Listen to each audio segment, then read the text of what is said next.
My beloveds, the difference between Christianity and all the religions of the world, with all love and respect, I am saying it with all love and respect and humility on top of it. One thing, all the religions of the world, they are based on laws, rules, guidelines, and regulations. You go to every religion, they will say to you, if you do not do this and this and this and this, you're in deep trouble. If you wish to end up in a nice place, in a comfortable place, in a beautiful place, you must do this and this and this and this. My beloveds, when it comes to law, love cannot exist in that law, because law does not know what love is. Law knows one thing: you break me, I break you. When you're speeding in a 60 zone and you're doing 80 and the police officer gets you on the radar, you can beg that officer till kingdom comes. He or she will say to you, remember, I'm reminding you, you are being recorded. There is a camera here, you're being recorded, it's going to the head office. Whatever you say, it may be used against you in the court of law. So you'll beg the police officer, please officer, I just arrived from the Middle East, I speak no good English. Officer, believe me, I had emergency. My mom cooked for me dolma. I have to go and eat it. You can say whatever you wish. The law says you were in breach of the law. The law must punish you. Here's a fine and don't do it again. But when you go to your loved one and you made a mistake and you say, I'm sorry. If there is true love, they say, no hard feelings, my darling. That's okay. We all make mistakes. But I'm here for you as long as you want me to be.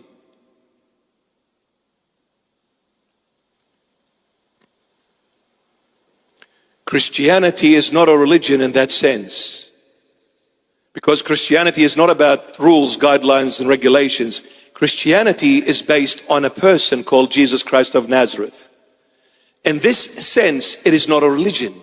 It is a belief in a person called Jesus Christ of Nazareth. And this is where love is made possible, because love cannot exist between laws and rules and guidelines. Love can only exist between a person and another person.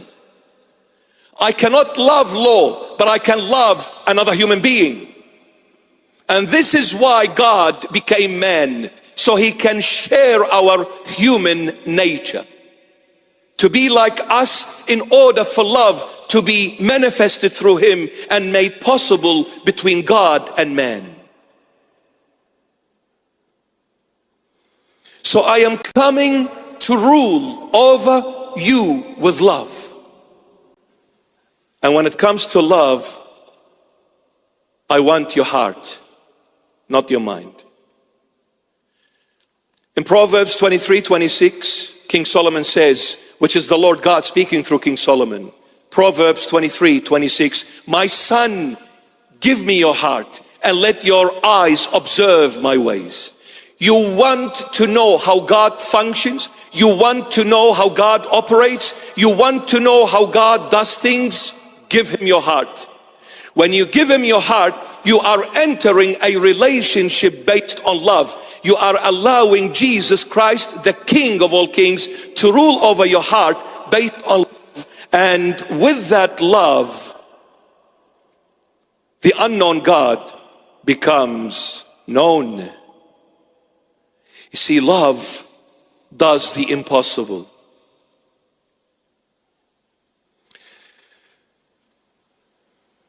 The Lord raised Lazarus from the dead after 4 days rotted in the grave.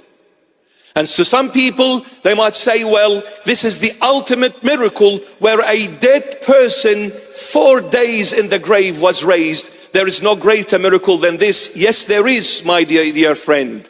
There is. greater miracle than raising the dead. You know why? Because if raising the dead was the greatest miracle, then Lazarus died again in Cyprus. He has two graves, one in Bethany, Israel, the other in Cyprus, my beloved. So if that was the ultimate miracle, the miracle didn't last very long.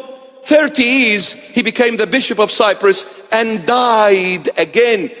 But what never dies is when God changes your heart. You will live forever. Period. You see, the internal sin, only God can heal.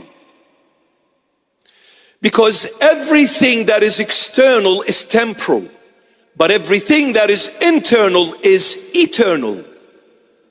And God deals with the internal, eternal, not the external, temporal. The external, temporal, He gave you His grace for you to deal with it. But the internal one, He will never ask you to deal with it because it is beyond you. Why? Because you cannot change your own heart, let alone others. It takes God, and it takes Him dying on the cross in the flesh to change the human heart. It's not easy. It's not easy to change a person. This is the work of God, and God only. So this leper suffered all his life with the internal sin. He tried frantically to overcome it. The more he tried, the sinner he was, more and more, until God showed up. You know, God will show up when you have the heart of saying, sorry, God. He will show up then. The moment you confess from the heart, it reaches the heart of God, because it takes another heart to speak the language of your heart. But that heart is sacred, is holy, is pure, is innocent. It is the heart of the Lord Jesus. When this man came with the heart seeking God's mercy, God was there waiting for him. And when any one of us come to the Lord wholeheartedly, seeking the Lord's mercy, before you get to Him, He will get to you. And He will say, what can I do for you, my child? Lord, have mercy on me. I wish to be cleansed. I wish to be healed.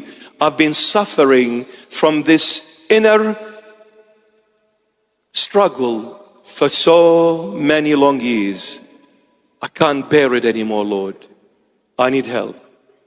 The Lord will say, my arm is stretched. He stretched the arm. Where did the Lord Jesus stretch His arm? On the cross.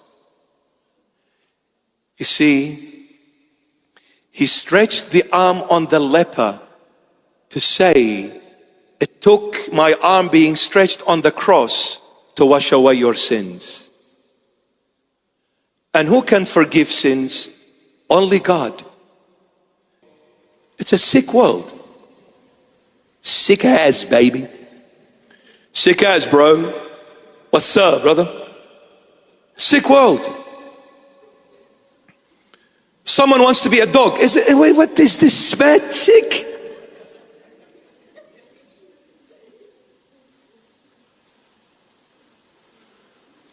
And they introduce laws, sick as, bro.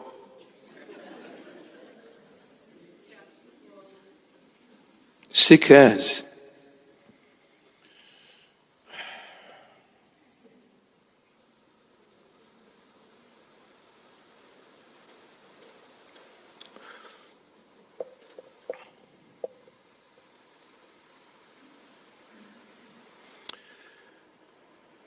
The only time you will search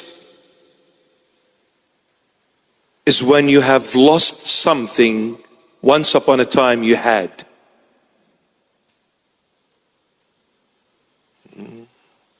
Now we're talking logic here. Huh? It is impossible to search for something you never had. Because what you never had, you never came to know you had. And since you never knew you had it, you would never search.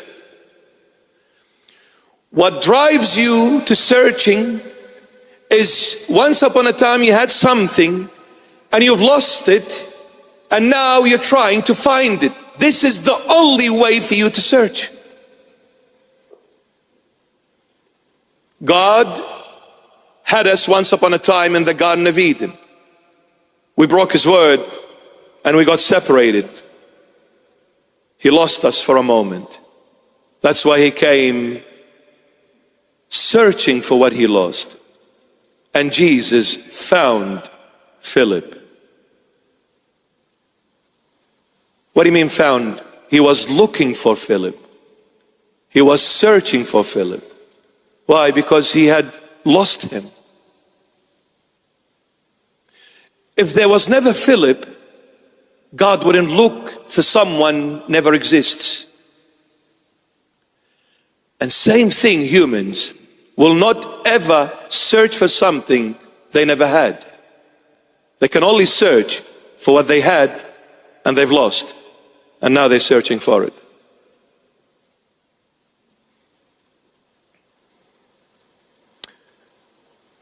The world is always searching. What is the world searching for? What they call the utopian world. Utopian world, the perfect world. The world that has everything I need and provides everything I lack. I'm in an oasis, baby. I'm in heaven when I am in King's Cross or Las Vegas or Star City Casino. Now I found everything I want. There is the pokies, and there is the drinks, and there is all the colors in the ceiling and on the ground walking before me, baby. And when I'm in that heaven, I'm not gonna search anymore because I just found what I was looking for. Baby. Isn't it? See, my beloveds, the world is searching. So they tried everything under the sun to find the perfect answer, the perfect solution, the perfect world. And the more they tried, the more they ruined everything beautiful God had created. So they came up with communism. They said communism will solve all the problems. Well done, Karl Marx, a member of the Round Table, an atheist to the core, deliberately trying to take people away from the true divine God who is Jesus Christ of Nazareth. Karl Marx stood there so boldly, yet so ignorantly. As a fool, he said, "Our Father who art in heaven, remain in it. You are God in heaven and I am God on earth. I'll do whatever I want." He used to bring the Christian prisoners and would line them up, and he would say, "Now you Christians believe in your God, and you say this God is the true God. Now you pray to God and ask Him to give you bread. Is He gonna give you bread? No. Ask me, I'll give you bread." Who is God now? Your God or I? Where are you, Karl Marx? Rotted in the grave, gone with the wind, and your Round Table with you. And God is still getting His voice going throughout the world through the weakest of the weakest of the weakest vessels called Bishop Murray. He's still kicking goals, baby. He's still kicking goals. Where is Karl Marx? So foolishly gone. Communism failed. Now we have the globalists, the existentialists, big names, empty, nothing. Globalist, existentialist, vervulde dish. A joke, sick world, sick world.